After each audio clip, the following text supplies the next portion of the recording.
Análisis en tiempos del coronavirus. Hola, hola, ¿cómo están? Bienvenidos al programa. Mi nombre es Ricardo Morto Viteri y esto es Análisis en tiempos del coronavirus. Gracias a todos, como siempre, por estar al otro lado. Hoy es viernes 20 de noviembre, son las 6:10 de la tarde. Es un placer recibirlos en el dial 106.5 FM. Los viernes usualmente tenemos aquí la sección de deportes, pero el día martes hablamos del post partido de la selección ecuatoriana que le ganó 6-1 a Colombia.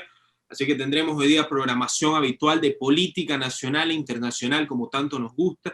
Tenemos un gran invitado para conversar principalmente sobre la propuesta política que ofrece al país el candidato de Creo, Guillermo Lasso, que el próximo año, febrero del 2021, será candidato para la presidencia ecuatoriana. Y lo que más me llamó la atención para ingresar es que él se enfoca en tres patas, lo dijo literalmente: la escasez de empleo, la economía y la pandemia. Lo vamos a deshilachar el día de hoy con el abogado Marcos Miranda, que tiene un currículum conspicuo y está aquí en Radio Fuego. Lo recibimos y le agradecemos por estar aquí. Marco, gracias por estar con nosotros. Bienvenido a nuestra casa. Muchas gracias, Ricardo. Un placer estar contigo y con todos quienes escuchan esta prestigiosa radio de Radio Fuego. Marcos, bueno, empezar con ¿qué te pareció la propuesta política de Guillermo Lasso? ¿Cómo la analizas tú punto por punto, empezando por la economía, la pandemia, la reducción de impuestos? ¿Cómo lo viste tú? Bueno, yo creo que es bastante importante y más que todo creo que es un deber de todos los ecuatorianos, con la situación de crisis que atraviesa el país, leer todos los planes de gobierno de los candidatos a la presidencia de la República. Esa es la primera tarea y la primera invitación que yo le hago a todos los que nos escuchan. Hay que leer. Queremos que el país cambie, veamos qué es lo que quieren hacer los candidatos, qué es lo que han preparado los candidatos y no únicamente nos fijemos en qué tan bonito hablan o si dicen lo que yo quiero escuchar. Sí. Es muy importante ver el alcance de las propuestas y en ese sentido, pues, importante revisar el plan de Guillermo Lasso, que a criterio personal, con bastante objetividad de por medio, que eso sí lo quiero dejar en claro, es el plan más completo. Es el plan más completo porque tiene tres divisiones, tiene tres ejes: un eje social, un eje económico y un eje institucional. Y dentro de estos ejes tiene varios temas. Por ejemplo, dentro del eje social está la salud, la seguridad social, la educación, la ruralidad, la familia, el deporte. Dentro del eje económico está el trabajo, el emprendimiento, los negocios populares, el comercio exterior, el turismo, el sistema financiero, la agricultura, la producción, los recursos no renovables. Nos damos cuenta de una estructura, de que hay conocimiento detrás y hay preparación detrás, ¿no? Evidentemente también dentro del eje económico el sector fiscal, el tema tributario, y luego el eje institucional, lo que es la institucionalidad del Estado, lo que es la estructura de un gobierno que debe velar evidentemente por seguridad, por la conectividad de un gobierno digital que nos pide, o sea, el mundo nos dicen actualícense, por favor, lleguemos a un gobierno digital donde realmente podamos hacer las cosas en línea. La independencia judicial, la fortaleza de nuestra justicia, la corrupción y evidentemente pues un aspecto de la política internacional, recuperar el nombre de Ecuador y posicionarlo como un país serio. No hay ni siquiera que posicionar al Ecuador como un país de buenos recursos o de excelentes bananas o de excelentes camarones. Eso el mundo lo sabe.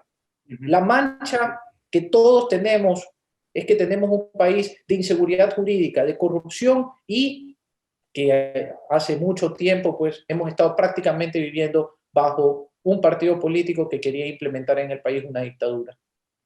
Abogado, le pregunto justamente sobre lo que usted se refirió al principio de su declaración, que si queremos hacer un cambio tenemos que leer las propuestas políticas y no guiarnos por quién es el más guapo, quién es el más bonito, quién nos dice las cosas bonitas. ¿Usted cree, siendo objetivo como lo fue en su análisis de la propuesta política de Guillermo Lasso, usted cree que Guillermo Lasso, si es que la gente se guiara por esas cuestiones inherentes del candidato, si es guapo, si es que esto, si es que habla bonito, si es que me dice lo que quiere escuchar, ¿usted cree que Guillermo Lasso parte desde atrás a comparación con sus otros candidatos en ese ámbito? Bueno, creo que al día de hoy no parte de atrás, no parte de atrás, porque en realidad nuestro escenario electoral y los demás candidatos tampoco tienen mucho que ofrecer en otros aspectos que no son deseados, porque hay que ser realistas. Lamentablemente, la cultura política que ha venido gobernando al Ecuador, al menos desde que yo tengo pues memoria, soy bastante joven, soy un millennial, Ajá. pero ¿cuáles son los recuerdos que tienen los ecuatorianos que ya votamos y que ya estamos realmente pensando por el futuro del país? Y no simplemente como, bueno, ya me queda poco tiempo, con el cariño y el respeto que le tengo a los adultos mayores. Hemos vivido una vida de inestabilidad política, muchos presidentes saliendo, muchos derrocamientos, y luego una estabilidad insostenible, pues evidentemente con abusos a la democracia, al Estado de Derecho, a los recursos públicos, porque tuvimos 11 presidentes en los primeros 10 años de mi vida, luego un presidente en los siguientes 10 años, y ahora pues hemos tenido un presidente que ha completado el periodo y que no quiere volver a ser candidato. Entonces, una estabilidad terrible. Pero durante todos esos años, lo atractivo o la cultura política determinaba que lo atractivo era pues contar un buen chiste, tener un buen paso de baile, tener una buena, no sé, una buena voz para cantar, reírse, yo no sé. Entonces, ese tipo de características que se le buscaban al político, que atraiga a la gente, lamentablemente nos han hecho caer en lo que tenemos al día de hoy, ¿no? Uh-huh. Y la política, como yo lo he dicho en algunas ocasiones, la política debe de dejar de ser un negocio de fama, de carisma, de fiesta, de relajo, de alegría, ¿no? El poder político tiene que ser ejercido por quienes tienen la preparación y la experiencia para tomar las mejores medidas económicas, sociales y políticas, que perduren, que sirvan para garantizar derechos a largo plazo. Estas son las personas que nos interesan que se lleven nuestro voto. Pero si nosotros seguimos optando por candidaturas de personas que son chistosos, agradables, lo que sea, vamos a seguir teniendo esta situación. Mucha gente dice que Guillermo Lasso no es carismático. Probablemente quienes lo conocen sí crean que es carismático, otras personas podrán decir, no, no es carismático. La pregunta es, ¿y eso qué importa? ¿Puede o no puede ser presidente? ¿Es alegre? ¿Es chistoso? ¿Es populachón? ¿Qué me importa? Lo que me importa es la capacidad que él pueda ejercer para guiar a un país. Entonces, ese es el punto fundamental. Y eso es donde los ecuatorianos debemos enfocar nuestra mira para tomar las decisiones. ¿Esta persona puede o no puede? Lamentablemente, como te digo, tenemos una cultura política y que ha sido mantenida por muchos partidos políticos que invitan a famosos, que invitan a personas que no han hecho pues mayor aporte a la sociedad en áreas realmente necesarias, ¿no? Y le dicen, bueno, es que si pongo a una persona preparada, capaz, pero que no tiene estos otros atributos, los números no le dan. Entonces te dicen, es que no pueden ingresar porque los números no le dan y nadie lo conoce, entonces no va. Por eso estamos como estamos. Esa es la realidad.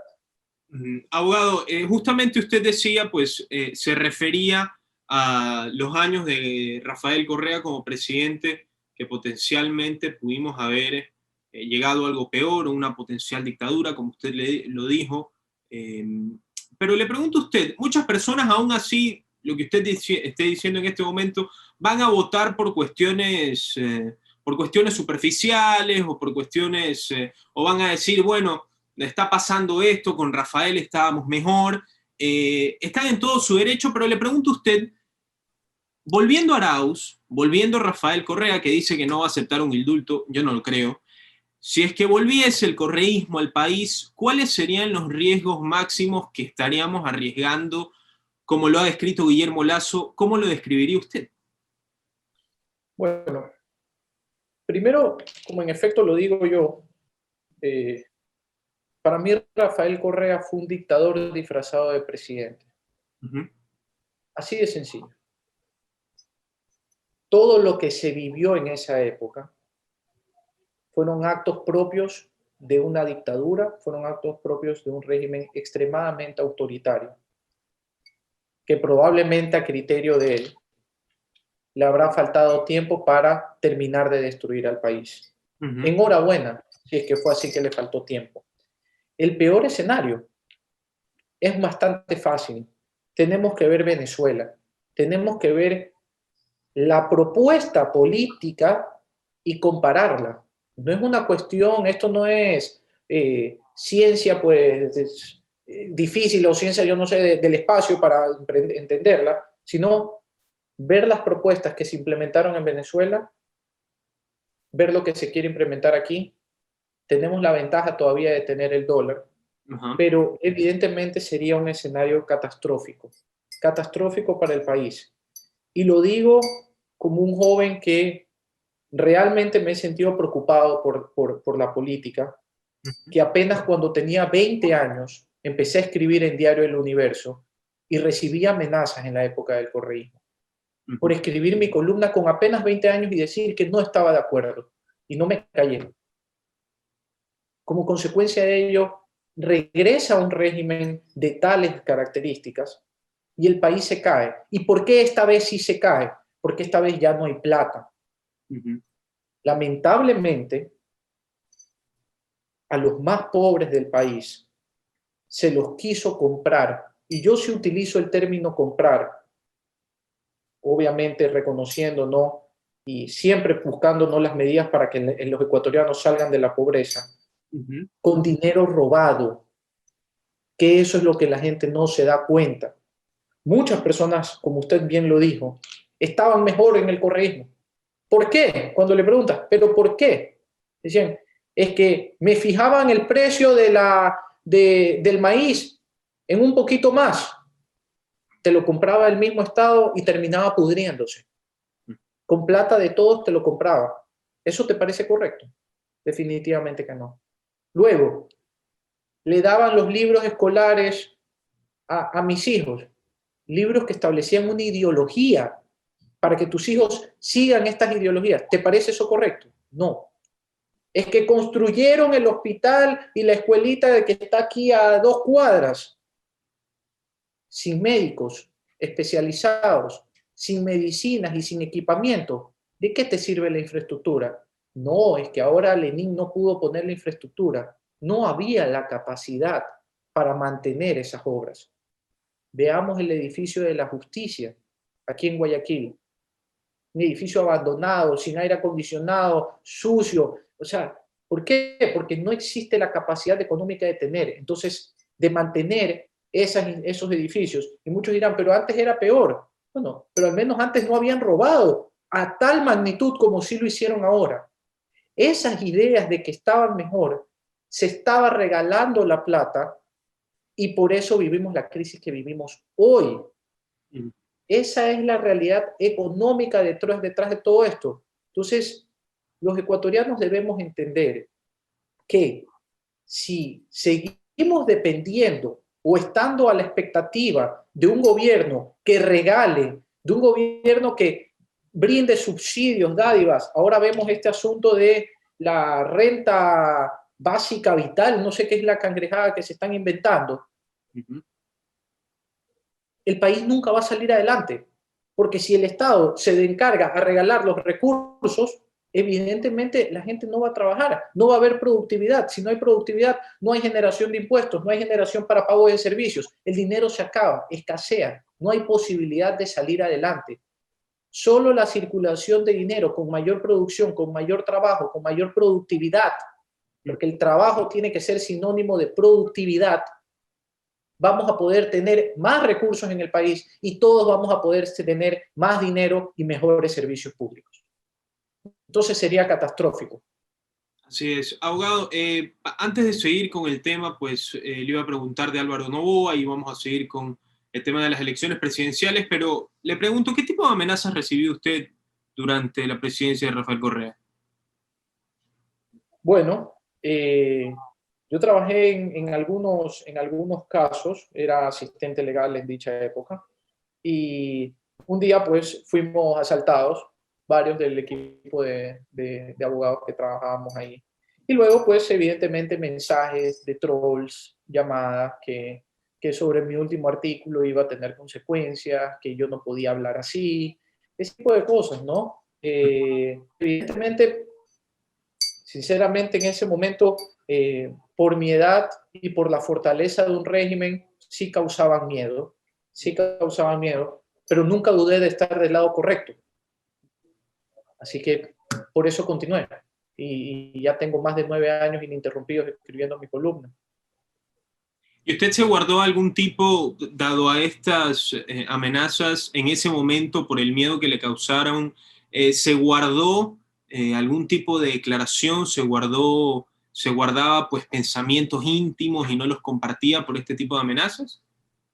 No, no. Lo que sí hice por consejo de mis padres, fue cambiar la modalidad de redacción y resaltar que, para evitar todos los atropellos que se le hicieron a muchas personas, resaltar que era mi opinión, que era mi parecer, que es algo personal que yo siento, que yo pienso, lo resaltaba mucho más para que no exista dudas y no digan, no, está afirmando algo o está acusando. Es lo que yo pienso.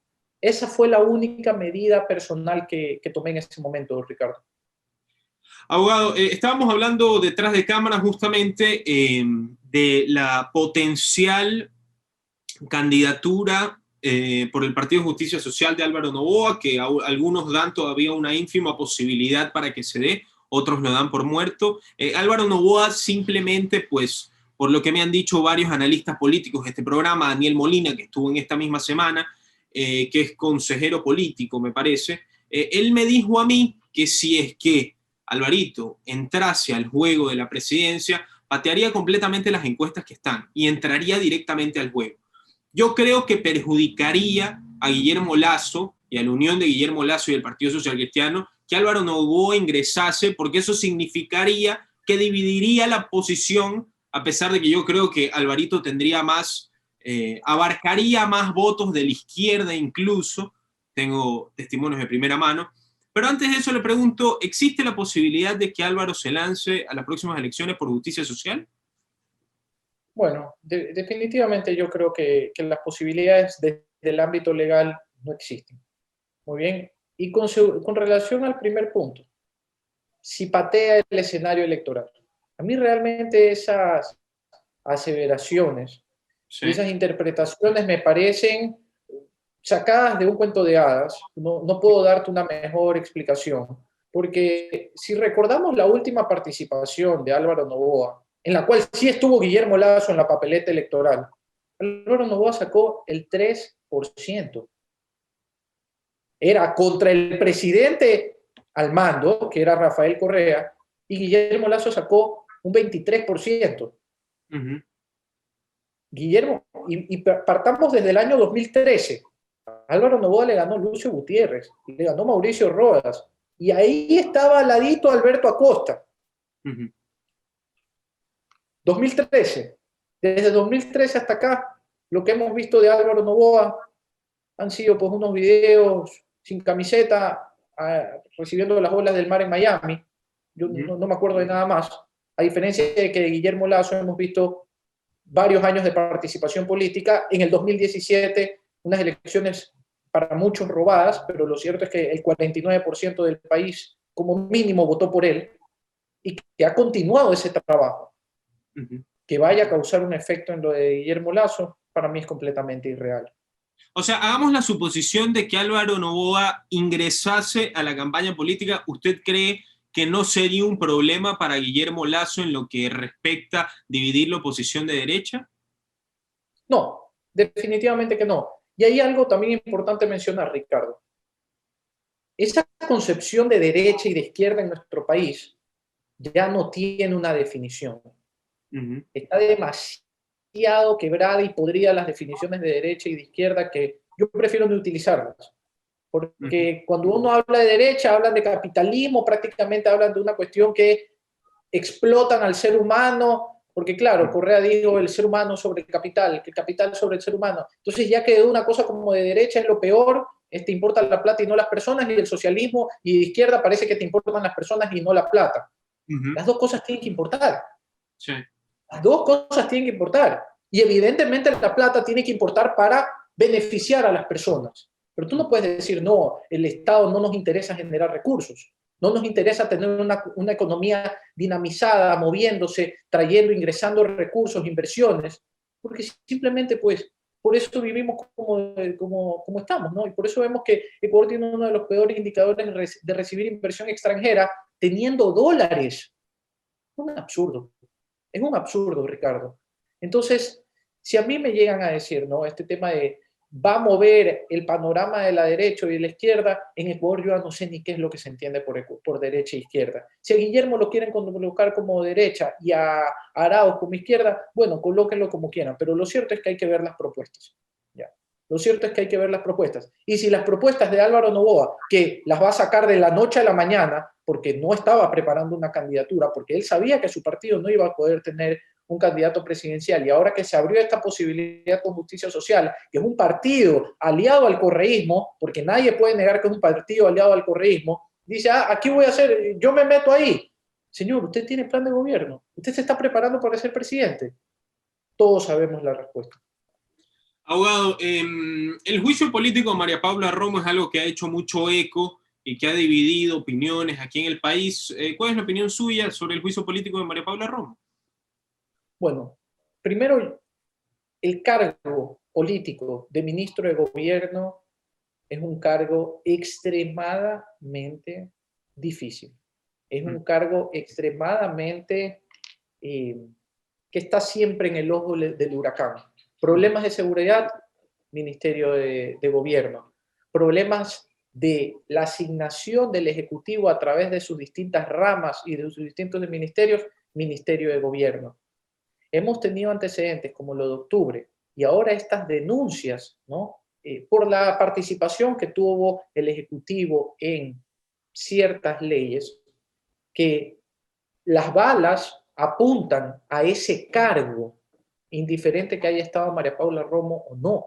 ¿Por qué? Porque evidentemente el ministro de Agricultura no está en el meollo político y en esa conversación constante asamblea ejecutiva. No es la persona llamada a eso. Y muchos dirán, ¿y María Paula Romo lo es? Por supuesto. Ella es ministra de gobierno, tiene dos secciones, seguridad y política. La política es parte de sus competencias.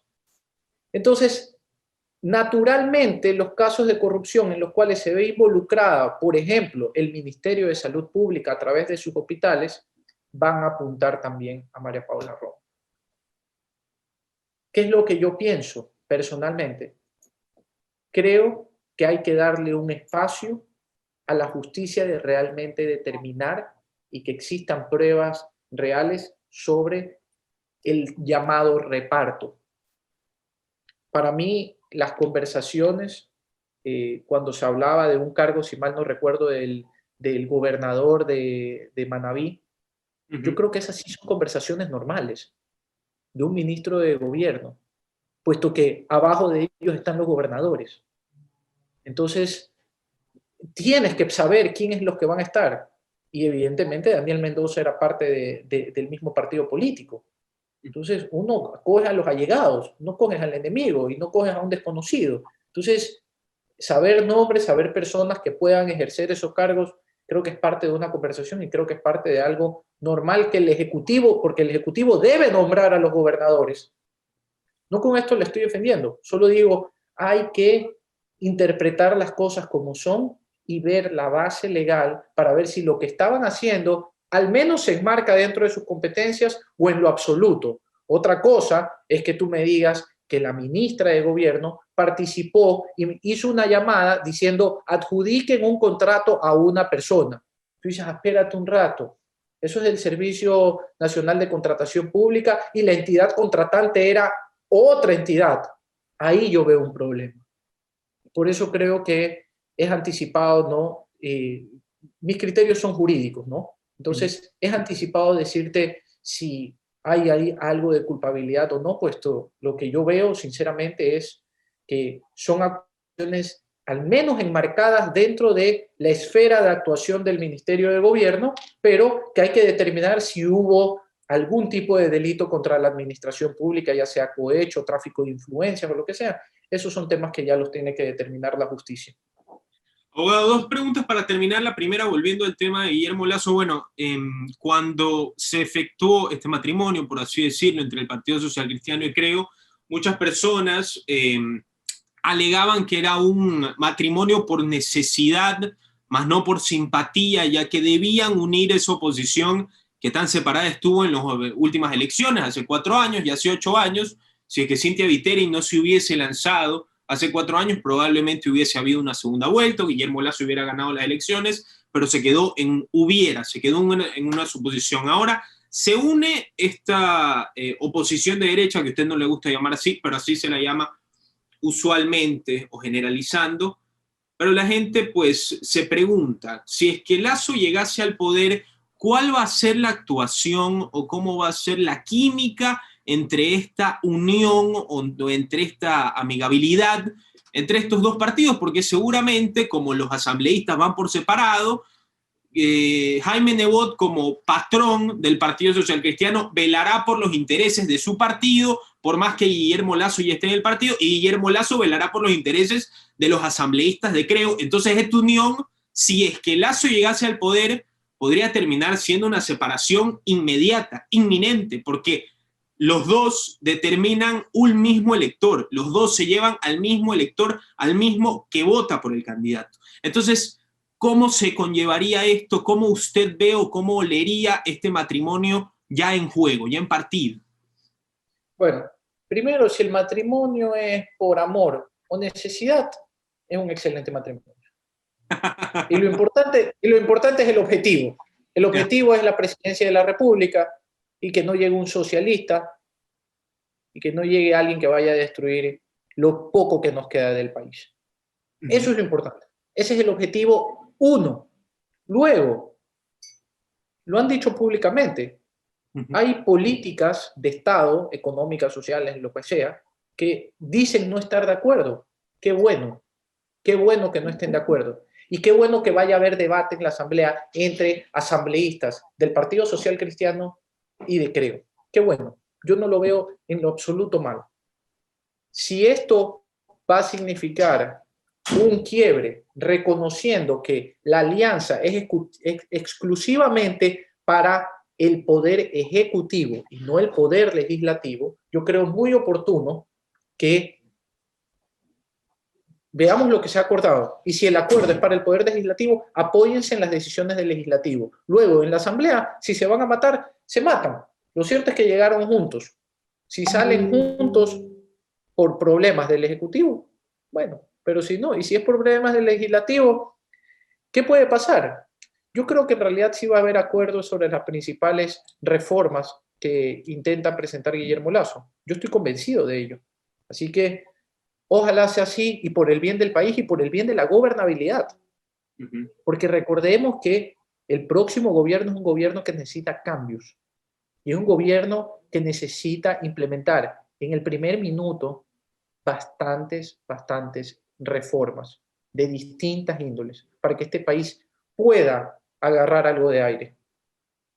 Definitivamente, abogado. Para terminar, le pregunto, usted vivió en Boston y sabe, por así decir, la interna de lo que son o lo que han sido las elecciones de Estados Unidos. No vamos a hablar, por así decirlo, de cómo se está conllevando, de las alegaciones de fraude del señor Trump, de que Joe Biden ya ha sobrepasado con vasta diferencia los 270 votos al colegio electoral.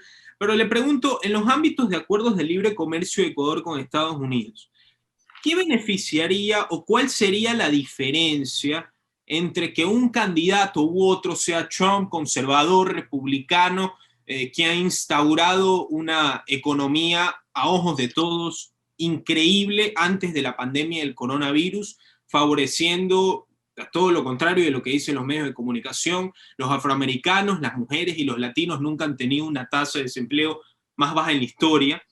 Entonces, ahora con esta transición de Joe Biden, cuando llegue a la Casa Blanca el 20 de enero, si llega, si es que no ocurre un fraude masivo como lo alega el señor Trump, ¿cuáles serían las diferencias de acuerdos internacionales que podría tener Ecuador con Estados Unidos? Bueno, esperaría, probablemente aquí ya tengo que hacer un análisis de carácter y de postura, ¿no? Y de formas de ser.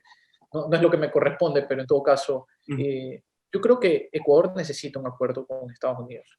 Eso ya no puede esperar más. Sabemos que con la presidencia de Trump se iniciaron negociaciones. Y estas negociaciones van a culminar con cualquiera de los dos. Evidentemente, el proteccionismo, en muchos casos de Trump, puede ser negativo para las exportaciones ecuatorianas. Entonces, en ese aspecto lo puedo ver negativo, pero por la parte de mantener a Donald Trump en la presidencia, todos conocemos los beneficios que han tenido muchas industrias y sectores ecuatorianos por las diferencias ideológicas que él tiene, pues, y económicas con, por ejemplo, China. Entonces, eso ha representado también beneficios económicos. ¿Qué es lo que se espera, no? Con el presidente electo Joe Biden se espera un ambiente de mayor paz, de mayor calma, de menos confrontación, de limar asperezas, lo cual definitivamente para el mundo yo siempre lo voy a ver positivo, lo voy a ver positivo. Ojalá esa postura sirva para agilizar y para no tener tantas medidas proteccionistas, ¿no?, en el mercado norteamericano y tener mayores facilidades para ingresar a los productos ecuatorianos. Eso es lo que nos debe importar como los ecuatorianos. Luego, cualquier otro tema que uno diga, visas y esas cangrejadas, las vamos a seguir, todo el mundo le piden visas, así que nosotros estamos lejos de eso, saquen las visas a la gente que quiera ir y por lo demás tenemos que preocuparnos de la parte comercial. Y la parte comercial es lo más importante. Creo que estas son las dos aristas. Esperemos que con el presidente electo Joe Biden, pues Ecuador pueda firmar un acuerdo de libre comercio para todos nuestros productos, y además de eso será un deber del Estado ecuatoriano, del próximo gobierno, bajar aranceles para que las cosas nos lleguen un poquito más baratas y podamos aquí tener un mejor estándar de vida. Abogado, ¿ya sabe por quién va a votar en febrero de 2021? Sí lo sé, pero no quiero decir por quién voy a votar. Creo que todos lo saben. ¿Pero se notó en la entrevista o no? Puede ser. Creo que trato de ser claro y probablemente lo han notado. Y Ricardo, agradecerte de antemano por la entrevista. Me ha gustado mucho el espacio, ¿no?, para hablar de diversos temas. Y finalmente, ¿no?, dejar un mensaje que cada vez que tengo la oportunidad lo hago. Invitar a los ecuatorianos a esta reflexión y a esta importancia de determinar quiénes son realmente sus candidatos, quién es la gente por la que realmente van a votar, quiénes son esos partidos, quién está en esos partidos, qué trabajo previo hay, si se toman la política a la ligera o se la toman como un proyecto, como algo realmente preparado, con un plan, con una planificación, con un equipo. Esas son cuestiones fundamentales, que en otros países ya las tienen prácticamente como una herencia. Ya uno dice, hay dos partidos, hay sus estructuras, ahí está la gente, está todo. Entonces tú dices, bueno, limitémonos exclusivamente a la propuesta y se acabó. Aquí todavía tenemos que evaluar, o muchas personas no estamos bien. Vivimos en una crisis y la hemos vivido por más de 14 años. Así que yo creo que eso es lo importante, que todos los ecuatorianos seamos responsables con nuestro voto y escojamos bien, veamos a las personas que tienen las propuestas, ¿no? Y tiene que cambiar por muchos aspectos, ¿no? Candidaturas responsables, preparadas, con planes, proyectos claros, específicos y ejecutables, ¿no? No se trata, como lo he dicho en algunas ocasiones, de llegar y ver qué hacemos. Se trata de saber lo que tienes que hacer si es que llegas. Y eso que tienes que saber que vas a hacer tiene que ser bueno, tiene que ser probado, con data, con información. Si no, vamos a seguir, ¿no?, en una política del veremos, de a alguien se le ocurre algo, intentémoslo y fracasa. Decidirá el pueblo ecuatoriano. Abogado, muchas gracias por estar con nosotros. Ha sido un placer tenerlo. A Marcos Miranda, aquí en Radio Fuego 106.5. Muchas gracias. Un cordial saludo a todos y que tengan excelente fin de semana. Análisis en tiempos del coronavirus.